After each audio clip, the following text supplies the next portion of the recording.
ओम शांति 7:3:25 महावाक्य मिठा बाबा कहते मिठे बचे एवं अनादि अविनाशी पूर्व प्रस्तुत ड्रामा अटे। एथिरे जो दृश्य बीतीगला ताहा पुणी गोटे कल्प परे ही पुनरावृत्ति हेबो। सेथिपाई सर्वदा निश्चिंत रुह। प्रश्न अछि, एही दुनिया निजर तम प्रधान स्थिति रे पहुँची गलानी, ताहार लक्षण सबू कौन?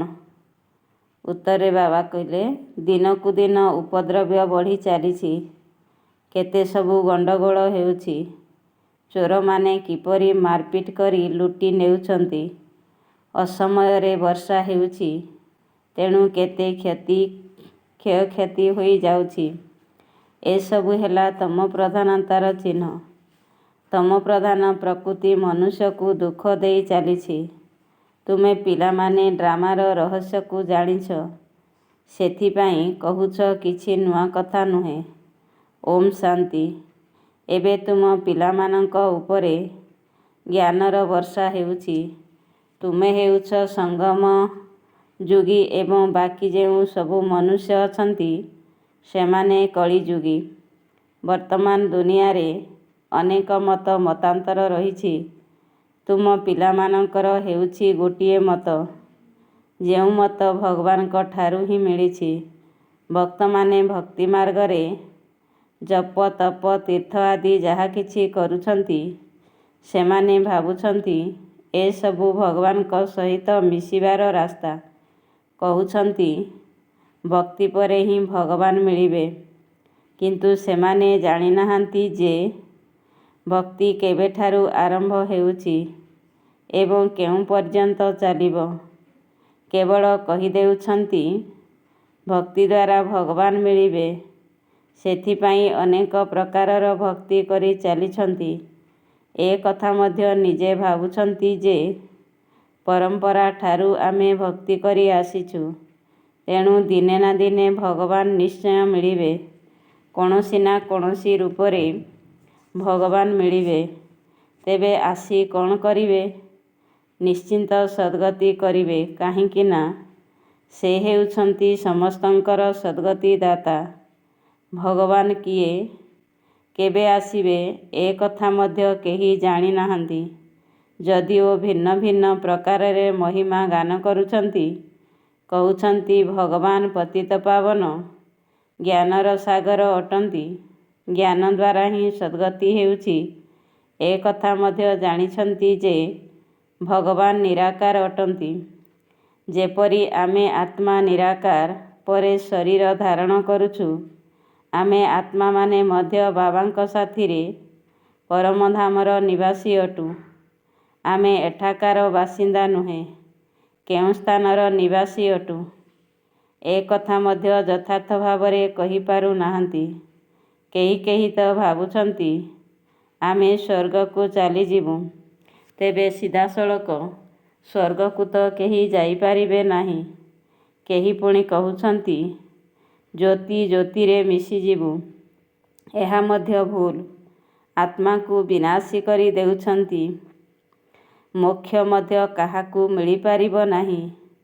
जेबे कि कहउछंती बनी बनाई अर्थात ड्रामा पूर्व प्रस्तुत अटे। एही चक्र घूरी चलीछि। इतिहास भूगोलर पुनरावृत्ति हेउछि, किंतु चक्र किपरि घूरुछि ए कथा केही जानि नाहांती। ना चक्र को जानिछंती, ना ईश्वर को जानिछंती। भक्ति मार्गरे केते घूरी बुलुछंती। भगवान किए ए कथा तुमे जानिछ। भगवान को पिता बोली कहउछंती, तेणु एहा बुद्धिरे आसीबा दरकार ना। लौकिक पिता थाई मध्य आमे तांकू मने पकाउछु, तेणु दुई जण पिता होईगले, लौकिक एवं पारलौकिक। सेही पारलौकिक पितांकू पाइबा पाई एते भक्ति करुछंती। से परलोकरे रहुछंती। निराकारी दुनिया मध्य निश्चय रहिछि। तुमे भल भावरे जानिछ। मनुष्य जाहा किछि करुछंती, से सबु हेला भक्ति मार्ग। रावण राज्ୟରେ ଭକ୍ତି ହିଁ ଭକ୍ତି ହୋଇ ଆସିଛି। ସେଠାରେ ଜ୍ଞାନ ରହିପାରିବ ନାହିଁ। ଭକ୍ତି ଦ୍ୱାରା କେବେ କାହାର ସଦ୍ଗତି ହୋଇପାରିବ ନାହିଁ। ସେଥିପାଇଁ ତ ସଦ୍ଗତି ଦାତା ବାବାଙ୍କୁ ଡାକୁଛନ୍ତି। ତେବେ ନିଶ୍ଚିନ୍ତ ସେ କେବେ ଆସି ସଦ୍ଗତି କରିବେ। ତୁମେ ଜାଣିଛ ଏହା ବିଲକୁଲ ହିଁ ତମପ୍ରଧାନ ଦୁନିଆ। ସତପ୍ରଧାନ ଥିଲୁ, ଏବେ ତମପ୍ରଧାନ ହୋଇଯାଇଛୁ। ଏଠାରେ କେତେ ଉପଦ୍ରବ ହୋଇ ଚାଲିଛି। ବହୁତ ଗଣ୍ଡଗୋଳ ହେଉଛି। ଚୋରମାନେ ବହୁତ ଲୁଟ୍ କରୁଛନ୍ତି। କିଭଳି ମାଡ଼ପିଟ୍ କରି ଚୋରମାନେ ପଇସା ଲୁଟି ନେଇ ଯାଉଛନ୍ତି। ଏପରି ଔଷଧ ସବୁ ଅଛି ଯାହାକୁ ଶୁଙ୍ଘାଇ ବେହୋସ କରି ଦେଉଛନ୍ତି। ଏହା ରାବଣ ରାଜ୍ୟ। ଏହା ବହୁତ ବଡ଼ ବେହଦର ଖେଳ। ଏହା ରାବଣ ରାଜ୍ୟ। ଏହା ବହୁତ ବଡ଼ ବେହଦର ଖେଳ ଅଟେ। ଏହାକୁ ଘୂରିବା ପାଇଁ 5000 ବର୍ଷ ଲାଗୁଛି। ଖେଳ ମଧ୍ୟ ଡ୍ରାମା ସଦୃଶ ହେଉଛି। ଏହାକୁ ନାଟକ କୁହାଯିବ ନାହିଁ। ଧରିନିଅ, ନାଟକରେ କୌଣସି ଅଭିନେତାଙ୍କର ସ୍ୱାସ୍ଥ୍ୟ ଖରାପ ହୋଇଗଲା, ତେବେ ଅଦଳ ବଦଳ କରି ଦେଇଥାନ୍ତି। ଏଥିରେ ତ ସେ କଥା ହୋଇପାରିବ ନାହିଁ। ଏହା ତ ଅନାଦି ଡ୍ରାମା ଅଟେ ନା। ଧରିନିଅ କାହାର ଦେହ ଖରାପ ହୋଇଗଲା, କହିବେ ଏହିଭଳି ଦେହ ଖରାପ ହେବା ମଧ୍ୟ ଡ୍ରାମାରେ ପାର୍ଟ ରହିଛି। ଏହା ଅନାଦି ପୂର୍ବ ପ୍ରସ୍ତୁତ ଅଟେ। ଅନ୍ୟ କାହାକୁ ତୁମେ ଡ୍ରାମା ବୋଲି କହିଲେ ସେ ଦ୍ୱନ୍ଦ୍ୱରେ ପଡ଼ିଯିବେ। ତୁମେ ଜାଣିଛ ଏହା ବେହଦର ଡ୍ରାମା ଅଟେ। କଳ୍ପ ପରେ ମଧ୍ୟ ଏହି ଅଭିନେତାମାନେ ରହିବେ। ବର୍ତ୍ତମାନ ଯେପରି ବର୍ଷା ଇତ୍ୟାଦି ହେଉଛି, କଳ୍ପ ପରେ ମଧ୍ୟ ଏହିପରି ହେବ। ଏହିସବୁ ପ୍ରାକୃତିକ ଉପଦ୍ରବ ହେବ। ତୁମେ ଜାଣିଛ ଜ୍ଞାନର ବର୍ଷା ସମସ୍ତଙ୍କ ଉପରେ ପଡ଼ିପାରିବ ନାହିଁ। କିନ୍ତୁ ଏହି ଖବର ସମସ୍ତଙ୍କ କାନକୁ ନିଶ୍ଚୟ ଯିବ ଯେ ଜ୍ଞାନସାଗର ଭଗବାନ ଆସିଛନ୍ତି। ତୁମର ମୁଖ୍ୟ ହେଲା ଯୋଗ। ଜ୍ଞାନ ମଧ୍ୟ ତୁମେ ଶୁଣୁଛ। ବାକି ପାଣିର ବର୍ଷା ତ ସାରା ଦୁନିଆରେ ହେଉଛି। ତୁମର ଯୋଗ ଦ୍ୱାରା ସ୍ଥାୟୀ ଶାନ୍ତି ହୋଇଯାଉଛି। ତୁମେ ସମସ୍ତଙ୍କୁ ଶୁଣାଉଛ ଯେ ସ୍ୱର୍ଗ ସ୍ଥାପନ କରିବା ପାଇଁ ଭଗବାନ ଆସିଛନ୍ତି। କିନ୍ତୁ ଏଭଳି ଅନେକ ଅଛନ୍ତି ଯେଉଁମାନେ ନିଜକୁ ଭଗବାନ ଭାବୁଛନ୍ତି। ତେବେ ତୁମକୁ କିଏ ମାନିବ? ସେଥିପାଇଁ ବାବା ବୁଝାଉଛନ୍ତି କୋଟିକରେ କେହି ଜଣେ ବାହାରିବେ। ତୁମମାନଙ୍କ ଭିତରେ ବି କ୍ରମାନୁସାରେ ଜାଣିଛନ୍ତି ଯେ ଭଗବାନ ବାବା ଆସିଛନ୍ତି। ବାବାଙ୍କଠାରୁ ତ ସମ୍ପତ୍ତି ନେବା ଦରକାର ନା।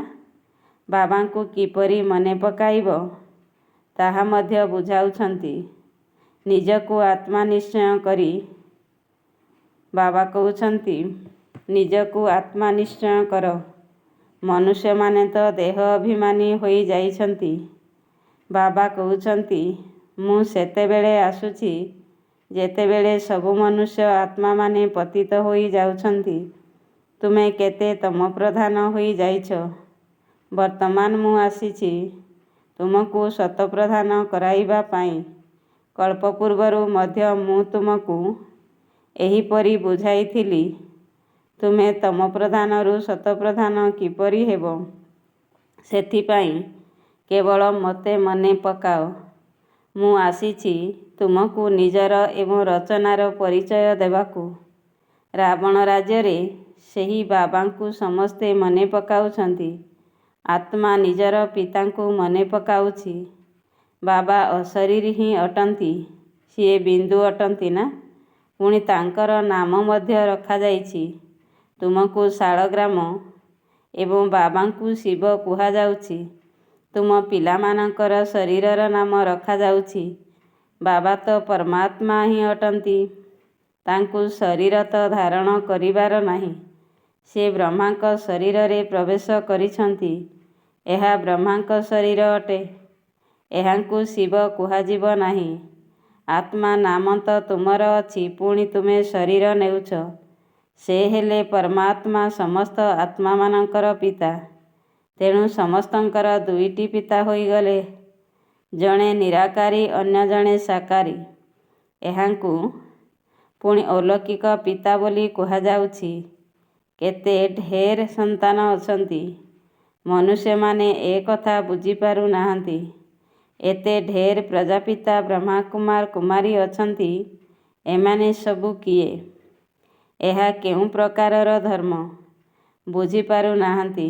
ତୁମେ ଜାଣିଛ ଏହି କୁମାର କୁମାରୀ ଅକ୍ଷର ପ୍ରବୃତ୍ତି ମାର୍ଗର ଅଟେ ନା? ମା ବାପ କୁମାରୀ ଏବଂ କୁମାର। ଭକ୍ତି ମାର୍ଗରେ ତୁମେ ମନେ ପକାଉଛ ତୁମେବ ମାତାଶ୍ଚ ପିତା ତୁମେବ ବନ୍ଧୁ ଉଚ୍ଚ ସଖା। ଏବେ ତୁମକୁ ମାତା ପିତା ମିଳିଛନ୍ତି। ସିଏ ତୁମକୁ ପୋଷ୍ୟ କରିଛନ୍ତି। ସତ୍ୟଯୁଗରେ ପୋଷ୍ୟ କରିବେ ନାହିଁ। ସେଠାରେ ପୋଷ୍ୟର ନାମ ରହିବ ନାହିଁ। ଏଠାରେ ପୁଣି ବି ନାମ ରହିଛି। ସିଏ ହେଲେ ହଦ୍ର ପିତା, ଇଏ ହେଲେ ବେହଦର ପିତା। ଏହା ବେହଦର ଆଡପସନ ଅଟେ। ଏହି ରହସ୍ୟ ବହୁତ ଗହନ ଏବଂ ବୁଝିବା ଯୋଗ୍ୟ ଅଟେ। କିନ୍ତୁ ତୁମେମାନେ ସମ୍ପୂର୍ଣ୍ଣ ରୂପେ କାହାକୁ ବୁଝାଉ ନାହଁ। ପ୍ରଥମେ ପ୍ରଥମେ ଯେତେବେଳେ କେହି ଭିତରକୁ ଆସିଥାନ୍ତି, କୁହନ୍ତି ଗୁରୁଙ୍କର ଦର୍ଶନ କରିବାକୁ ଆସିଛୁ। ତେବେ ତୁମେ କୁହ ଏହା କୌଣସି ମନ୍ଦିର ନୁହେଁ। ବୋର୍ଡ ଉପରେ ଦେଖ କ'ଣ ଲେଖାଯାଇଛି। ବ୍ରହ୍ମା କୁମାର କୁମାରୀ ଢେର ଅଛନ୍ତି। ଏମାନେ ସମସ୍ତେ ପ୍ରଜାପିତାଙ୍କର ସନ୍ତାନ ଅଟନ୍ତି। ତୁମେ ମଧ୍ୟ ପ୍ରଜା ଅଟ। ଭଗବାନ ସୃଷ୍ଟି ରଚନା କରୁଛନ୍ତି।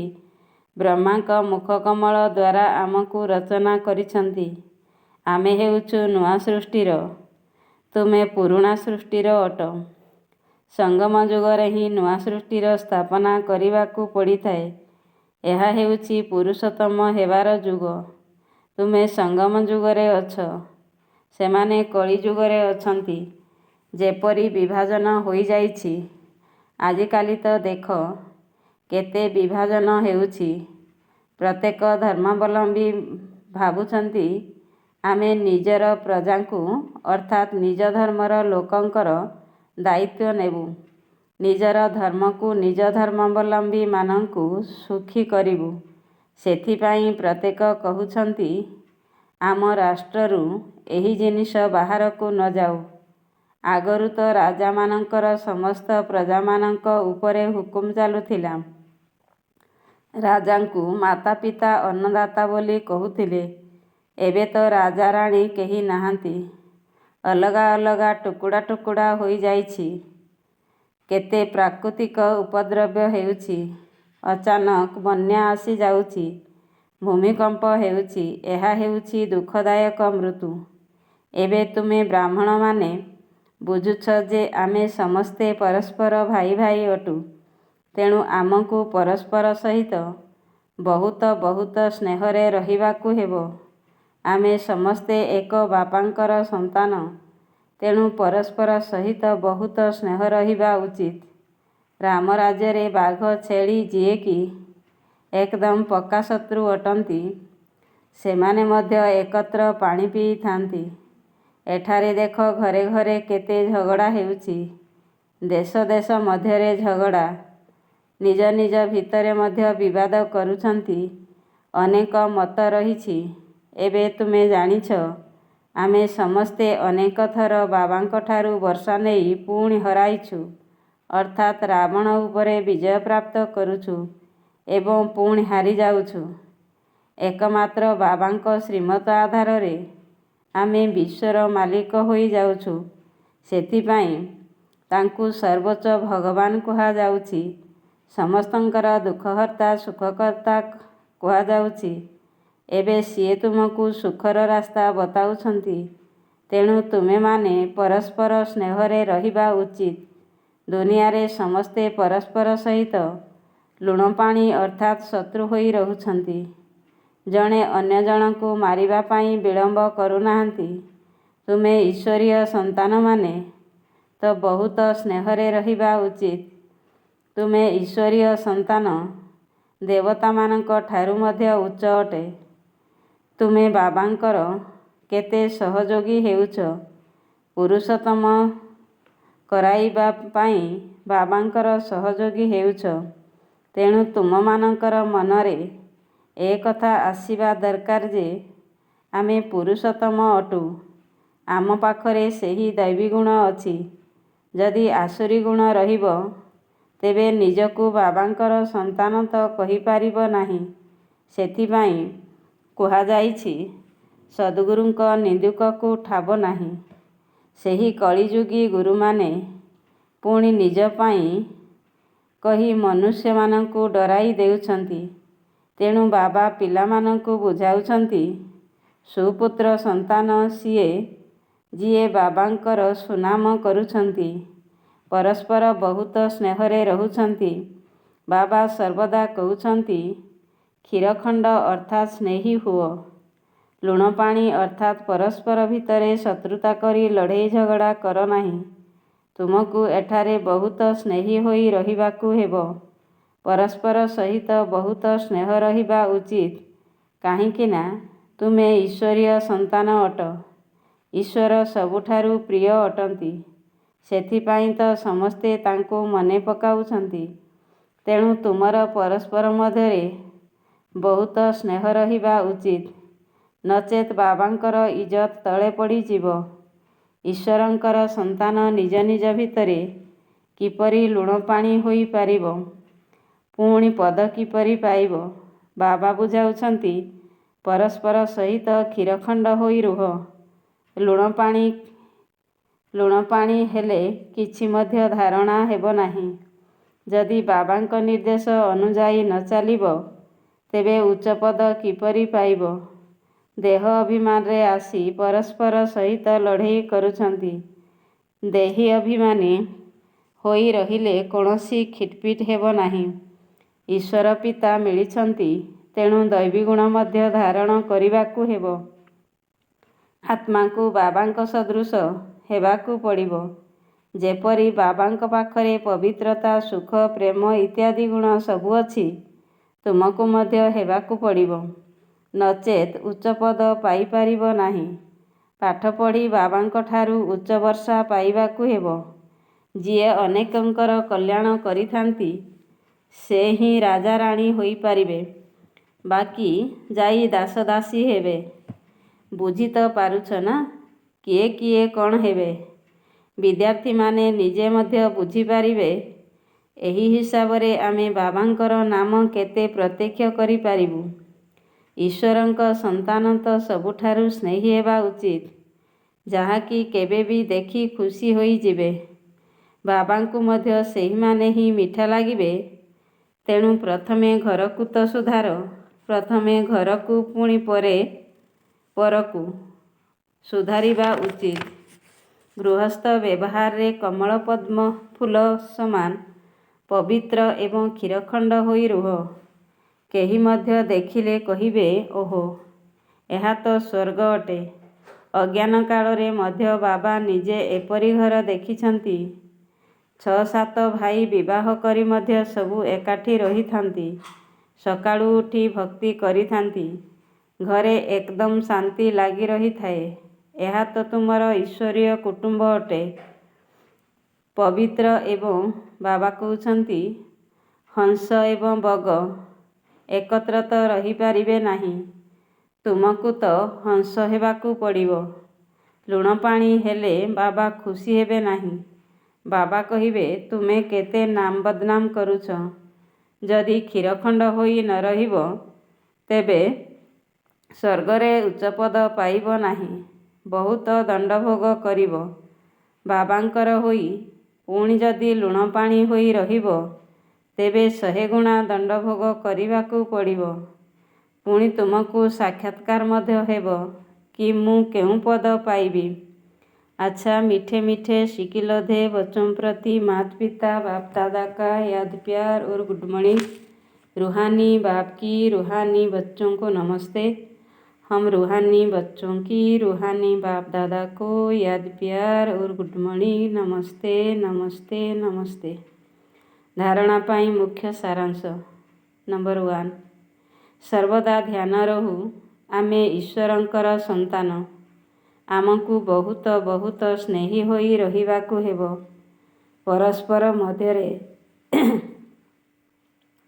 परस्पर मध्यरे केबे हेले लुण पानी अर्थात मनोमालिन्य हेबार नाही।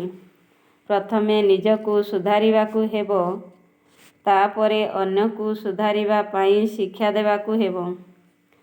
ଦ୍ୱିତୀୟ ନମ୍ବର ପଏଣ୍ଟ, ବାବାଙ୍କ ନିକଟରେ ଯେପରି ପବିତ୍ରତା, ସୁଖ, ପ୍ରେମ ଆଦି ସବୁ ପ୍ରକାରର ଦିବ୍ୟ ଗୁଣ ଅଛି, ସେହିପରି ବାବାଙ୍କ ସମାନ ହେବାକୁ ପଡ଼ିବ। ଏପରି କୌଣସି କର୍ମ କରିବାର ନାହିଁ ଯାହାଦ୍ୱାରା ସଦ୍ଗୁରୁଙ୍କର ନିନ୍ଦୁକ ହୋଇଯିବ। ନିଜର ଚାଲିଚଳଣି ଦ୍ୱାରା ବାବାଙ୍କର ସୁନାମ କରିବାକୁ ହେବ। ବରଦାନ ଅଛି, ବାବା ଏବଂ ପ୍ରାପ୍ତିର ସ୍ମୃତି ଦ୍ୱାରା ସର୍ବଦା ସାହସ ଏବଂ ଉଲ୍ଲାସରେ ରହୁଥିବା ଏକରସ ଅଚଳ ଭବ। ବାବା ଏବଂ ପ୍ରାପ୍ତିର ସ୍ମୃତି ଦ୍ୱାରା ସର୍ବଦା ସାହସ ଏବଂ ଉଲ୍ଲାସରେ ରହୁଥିବା ଏକରସ ଅଚଳ ଭବ। ତୁମମାନଙ୍କୁ ବାବାଙ୍କ ଦ୍ୱାରା ଜନ୍ମ ମିଳିବା ପର ଠାରୁ ଯେଉଁ ସବୁ ପ୍ରାପ୍ତିଗୁଡ଼ିକ ହୋଇସାରିଛି, ସେଗୁଡ଼ିକର ତାଲିକାକୁ ସର୍ବଦା ସମ୍ମୁଖରେ ରଖ। ଯେହେତୁ ସେହି ପ୍ରାପ୍ତିଗୁଡ଼ିକ ଅଟଳ ଏବଂ ଅଚଳ ଅଟେ, ତେଣୁ ତୁମମାନଙ୍କର ସାହସ ଏବଂ ଉଲ୍ଲାସ ମଧ୍ୟ ଅଟଳ ହେବା ଦରକାର। ତେବେ ଅଚଳ ରହିବା ପରିବର୍ତ୍ତେ ଯଦି ମନ କେବେ କେବେ ଚଞ୍ଚଳ ହୋଇଯାଉଛି ବା ସ୍ଥିତି ଚଞ୍ଚଳତାଯୁକ୍ତ ହୋଇଯାଉଛି, ତେବେ ଏହାର କାରଣ ହେଲା ବାବାଙ୍କୁ ଏବଂ ତାଙ୍କ ଦ୍ୱାରା ହୋଇଥିବା ପ୍ରାପ୍ତିଗୁଡ଼ିକୁ ସର୍ବଦା ସମ୍ମୁଖରେ ରଖୁନାହଁ। ଯଦି ସର୍ବପ୍ରାପ୍ତିର ଅନୁଭବ ସର୍ବଦା ସମ୍ମୁଖରେ ଅର୍ଥାତ୍ ସ୍ମୃତିରେ ରହିଥିବ, ତେବେ ସବୁ ପ୍ରକାରର ବିଘ୍ନ ସମାପ୍ତ ହୋଇଯିବ। ସର୍ବଦା ନୂଆ ଉମଙ୍ଗ ଏବଂ ନୂଆ ଉଲ୍ଲାସ ରହିବା ସ୍ଥିତି ମଧ୍ୟ ଏକରସ ଏବଂ ଅଚଳ ହୋଇଯିବ। ସ୍ଲୋଗାନ ଅଛି, ଯେକୌଣସି ପ୍ରକାରର ସେବାରେ ସର୍ବଦା ସନ୍ତୁଷ୍ଟ ରହିବା ହିଁ ଭଲ ନମ୍ବର ରଖିବା। ଯେକୌଣସି ପ୍ରକାରର ସେବାରେ ସର୍ବଦା ସନ୍ତୁଷ୍ଟ ରହିବା ହିଁ ଭଲ ନମ୍ବର ରଖିବା। ଅବ୍ୟକ୍ତ ଇସାରା, ସତ୍ୟତା ଏବଂ ସଭ୍ୟତା ରୂପୀ ସଂସ୍କୃତିକୁ ଆପଣାଅ। 7 ନମ୍ବର ପଏଣ୍ଟ, ଆପଣ ବ୍ରାହ୍ମଣ ସନ୍ତାନମାନେ ବହୁତ ରୟାଲ ରାଜକୀୟ ଅଟ। ଆପଣଙ୍କର ଚେହେରା ଏବଂ ଚାଲିଚଳଣି ଉଭୟ ସତ୍ୟତା ଏବଂ ସଭ୍ୟତାର ଅନୁଭବ କରାଅ। ଯେମିତି ବି ରୟାଲ ଆତ୍ମାମାନଙ୍କୁ ସତ୍ୟତାର ଦେବୀ ବୋଲି କୁହାଯାଏ। ସେମାନଙ୍କର ବାଣୀ, ଦୃଷ୍ଟି, ଖାଦ୍ୟ, ପାନୀୟ, ଉଠିବା, ବସିବା ପ୍ରତ୍ୟେକ କର୍ମରେ ସତ୍ୟତା ସ୍ୱତଃ ଦେଖାଦେଇଥାଏ। ଏପରି ନୁହେଁ କି ମୁଁ ତ ସତ୍ୟକୁ ସିଦ୍ଧ କରୁଛି ଏବଂ ସଭ୍ୟତା ହିଁ ନଥିବ, ତେବେ ଏହା ଠିକ୍ ନୁହେଁ। ଆଚ୍ଛା, ଓମ୍ ଶାନ୍ତି।